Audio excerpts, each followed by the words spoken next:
The one question, more than any other, that people ask me is, can you really read my mind? This is what people want to know. Can you really read my mind? When they ask, I show them this. Think of a two-digit number. Any two-digit number, okay? Don't let me influence it, okay? Think of one. You can change your mind. You can go back and forth. It can be high. It can be low. Two-digit number. Anyone. Thinking of it? Focus on it.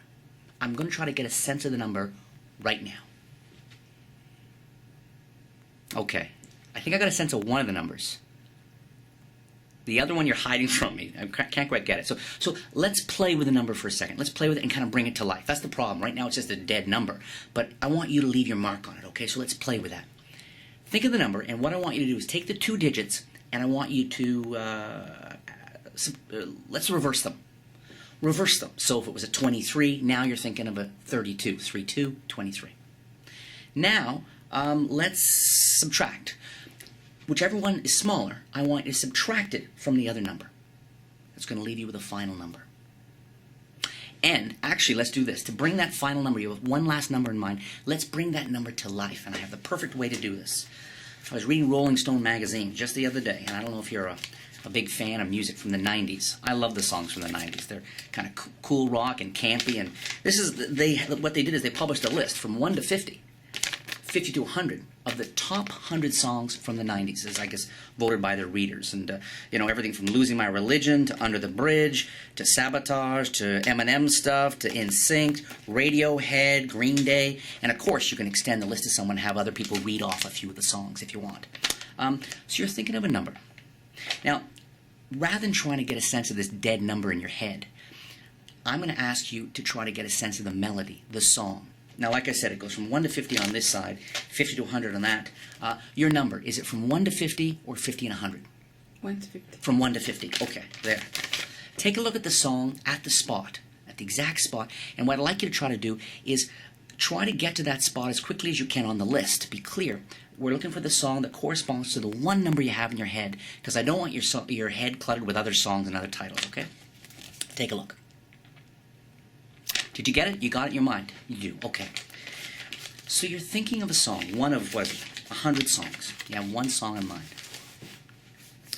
I want you to focus on the melody. I could try to go after the artist, but I want you to think of the melody of the song, and I want you to hum it, not out loud. Hum it only in your head. Okay? Okay. I think that was the cool. Is it Living La Vida Loca? Is that what the song is? Yes. The one song out of 100 proving I can read their mind. Sound Waves is a perfect example of doing something truly extraordinary with something wonderfully ordinary. It's surefire. It never, ever misses. Okay? And there's something about music that applies and appeals to everyone, and that's one of the big strengths of this effect. And one of the things that I was so excited about, taking this classic force and applying it to something with as much broad appeal as music. That in itself was cool. But then to find, I'm talking about an ordinary pop culture object. Now, when you get this, it comes along with a whole bunch of, you get many copies of it. Okay, number one. Number two is they're not all the same. What that means is you can completely repeat the effect right away. Because this is the kind of effect that's so strong, people often say, do that again, or no way. There's just no way. Bet you couldn't do it with me, etc., etc. And given the structure, which you probably noticed in the performance, is as soon as they've got the song in their head, I tuck the list away, back in my wallet, okay? And again, this just looks, this looks so perfect. And you'll see the sheets you get.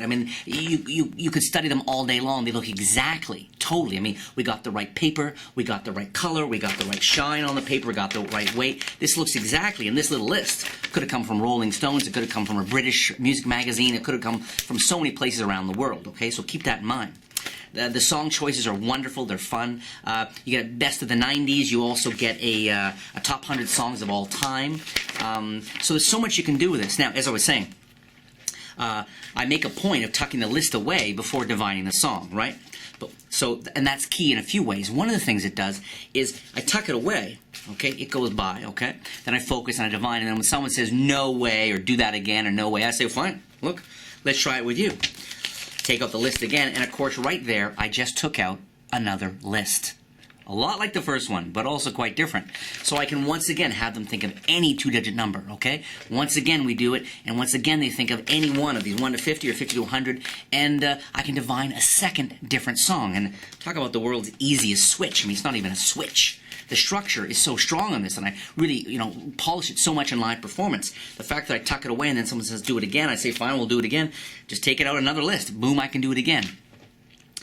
It's a classic example of being able to repeat something. And in magic, of course, the idea is that sometimes you shouldn't repeat an effect. Because, they say never show the same trick twice. And while that's sometimes true in other instances, it just makes it even more impossible. So keep in mind again, never misses. They can think of any number. Any two-digit number, boom, okay? It involves songs. It talk about portability. I mean, whether you carry 1 or 2 lists or whatever you want, and so natural, so above board. I work so hard on the presentation to make sure it flows from can you read my mind to think of any two-digit number to, okay, and eventually we get around to this, and there's so many ways to divine. I mean, you can focus on the name, you can focus on the song, you can focus on the melody, you can first try to divine whether it's a band or an individual. I mean, there's so many places you can take this kind of thing, but they're all rooted in something that everybody cares about. Oh, and one last thing about this. I know there are a lot of you out there who don't just work in close-up situations, but also work in stand-up situations. And this is another thing about this kind of mentalism, is I've done this for 150 people at a corporate gig. What matters, sure, nobody can see it from, several feet away, nobody can see the list, but that's not what matters. Because I always have somebody name off several of the songs, and as soon as you hold out the list to people, and somebody can name off a few songs, and somebody else names off a few songs, everybody, doesn't matter, you could be doing this for 1,000 people.